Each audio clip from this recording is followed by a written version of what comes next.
السلام علیکم ورحمۃ اللہ وبرکاتہ۔ اعوذ باللہ من الشیطان الرجیم۔ بسم اللہ الرحمن الرحیم۔ وَإِذَا النُّفُوسُ زُوِّجَتْ وَإِذَا الْمَوْءُودَةُ سُئِلَتْ بِأَيِّ ذَنبٍ قُتِلَتْ وَإِذَا الصُّحُفُ نُشِرَتْ وَإِذَا السَّمَاءُ كُشِطَتْ صدق اللہ العلی العظیم۔ اللہم صلی علی سیدنا ومولانا محمد النبی الأمی وعلى آلہ واصحابہ وبارک وسلم وصلی علیہ۔ معزز سامعین و سامعات، پارہ نمبر 30 سورۃ التکویر، آج کی آیات مقدسہ 7 تا 14 ہیں۔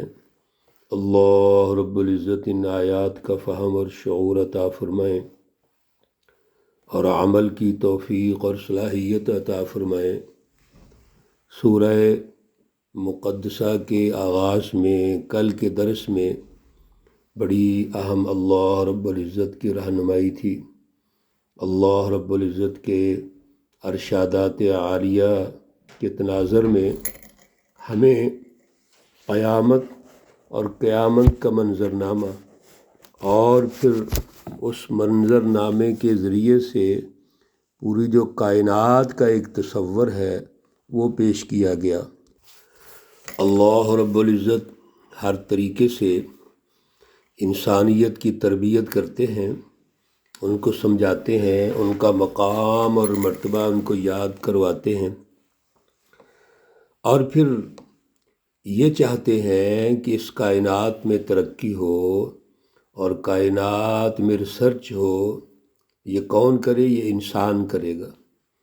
لیکن یہ انسان جب ہٹ درم اور ضدی ہو جاتا ہے، متکبر ہو جاتا ہے، شیطان کے اوصاف اس میں آ جاتے ہیں، تو یہ شیطانی جماعتوں کا حصہ بن جاتا ہے۔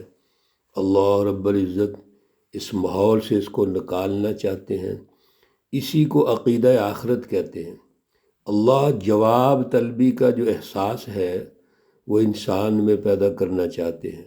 عقل دی، دل دیا، اللہ نے اعلیٰ یہ ملکات ہیں تاکہ اس کے ذریعے سے انسان غور و فکر کرے۔ لیکن جب یہ غور و فکر نہیں کرتا، سوچتا نہیں، یا سوچتا ہے تو محض اپنی ذات کے لیے، اس میں انفرادیت غالب آ جاتی ہے، لالچ اور خود غرضی غالب آ جاتی ہے، متکبر ہو جاتا ہے، تو پھر یہ شیطان کا اعلی کار بن جاتا ہے۔ جانوروں کی جو زندگی ہے، بہیمی زندگی، اس پر غالب آ جاتی ہے۔ اللہ رب العزت ایسے معاشرے کو پسند نہیں فرماتے۔ یہ ظلم کا معاشرہ ہوتا ہے، ظلم کا نظام ہوتا ہے۔ اللہ عدل چاہتے ہیں۔ میرے عزیزو، اللہ رب العزت نے قیامت کے منظرنامے کو ارشاد فرماتے ہوئے سورج کی جو توانائی ہے وہ ختم ہو گئی۔ سورج، چاند اور نجوم، اور پھر اس کے ساتھ ساتھ پہاڑ، اور پھر اس کے ساتھ اس وقت جو بھی اللہ کی نعمتیں ہیں وہ ختم ہوتی چلی گئیں، اور پھر جو دریا ہیں وہ جھونکے جائیں گے۔ وَإِذَا الْبِحَارُ سُجِّرَتْ، یعنی وہ منظرنامہ ہے جس میں ہر چیز تباہ ہو جائے گی۔ پورا سسٹم اللہ کا جو چل رہا ہے وہ تمام نظام الٹ پلٹ ہو جائے گا۔ اسی کی وضاحت اللہ ارشاد فرما رہے ہیں، وَإِذَا النُّفُوسُ زُوِّجَتْ، آیت مقدسہ نمبر 7 ہے۔ اور جب نفوس یعنی نفس، جیون ساتھی، زُوِّجَتْ، باندھے جائیں گے۔ اللہ رب العزت نے قرآن پاک میں اور جگہ بھی ارشاد فرمایا ہے کہ جب قیامت کا منظرنامہ ہوگا تو ہر شخص وہ اپنے سوچ، اپنے ماحول اور دنیا میں جو اس کی صحبت سی اس کے ساتھ کھڑا ہوگا۔ یوم ندعو کل اناس بامامہم، وہ اپنے امام اور لیڈر کے ساتھ ہوگا۔ جتنی جماعتیں ہیں یہ غور کر لیں، آپ کا لیڈر کون ہے، آپ کا امام کون ہے، قائد کون ہے، کس کو آپ نے بڑا سمجھا ہوا ہے، کس کے پیچھے لگے ہوئے ہو اللہ کو چھوڑ کے۔ قیامت کے دن یہ سب ان نفوس کی اجتماعیت ہوگی۔ دنیا کے اندر جیسے یہ ایک مافیا بنا ہوا تھا، انہوں نے جماعتیں بنائی ہوئی تھیں، پریشر گروپ بنائے ہوئے تھے، آج وہ اپنے لیڈروں کے ساتھ ہوں گے۔ اس لیے میرے عزیزو ہمیشہ اللہ رب العزت سے دعا کیجئے، اللہ ہمیں سچ کی توفیق عطا فرمائے اور سچی جماعتوں کا ساتھ دینے کی توفیق عطا فرمائے۔ جھوٹوں کا ساتھ دو گے تو جھوٹوں کے ساتھ اٹھو گے۔ جس طرح دنیا کی ان کے اپنے اخلاقیات تھے، دنیا میں ان کا ماحول تھا، اسی طرح وہ سب وہاں اکٹھے کیے جائیں گے۔ اپنے عقائد، اپنے اعمال، اپنے اخلاقیات، اس کے ساتھ وہ اکٹھے ہو جائیں گے۔ وَإِذَا الْمَوْءُودَةُ سُئِلَتْ، اور یاد کرو اس وقت کو کفار مکہ کیا کرتے تھے۔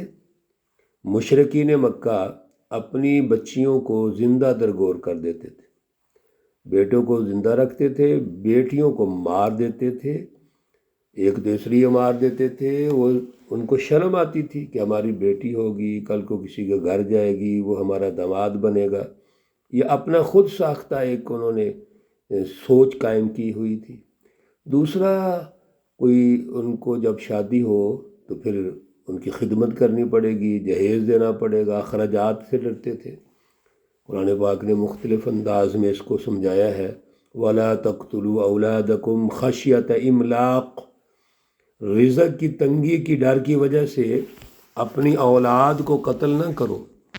اللہ رب العزت اس موقع پر سوال کریں گے، وَإِذَا الْمَوْءُودَةُ سُئِلَتْ، ان سے سوال کیا جائے گا، بِأَيِّ ذَنبٍ قُتِلَتْ، کس گناہ میں آپ نے مارا اپنی بیٹی کو، کیوں ان کو قتل کیا تھا، کیا اس کا پس منظر تھا، یہ ان سے سوال کیا جائے گا۔ آج تو انہوں نے قتل کر دیا، لیکن یہ سوال باقی ہے، یہ اللہ ان سے پوچھیں گے۔ ویسے تو رسول اللہ صلی اللہ علیہ وسلم تشریف لائے تو آپ نے وہ رسم، وہ تمام تر رسوم جو جہالت کی وجہ سے تھی، جاہلیت کا عنوان تھی، ظلم کا عنوان تھی، ان کو ختم کر دیا۔ اور وہی بیٹی جس کو قتل کیا جاتا ہے، اس کو ماں کی شکل میں، بہن کی شکل میں، بیوی کی شکل میں، بیٹی کی شکل میں، ہر اعتبار سے اس کو عزت سے نوازا ہے۔ لیکن ان سے تو سوال کیا جائے گا نا، جنہوں نے ظلم قائم کیا ہوا تھا۔ وَإِذَا الصُّحُفُ نُشِرَتْ، اور جب اعمال نامے کھولے جائیں گے، ساری گفتگو اللہ نے ارشاد فرمائی، قیامت کا منظر نامہ اور اس میں تبدیلی، بڑا انقلاب، بہت بڑا انقلاب۔ اور اس سے بعد اب کیا انقلاب ہوگا، قیامت آ جائے گی۔ اس وقت پھر ان کے جو صحائف ہیں، اعمال نامے ہیں، جو کرتا درتا دنیا میں کیا ہے انہوں نے، وہ کھول دیا جائے گا، ان کے سامنے پیش کر دیا جائے گا۔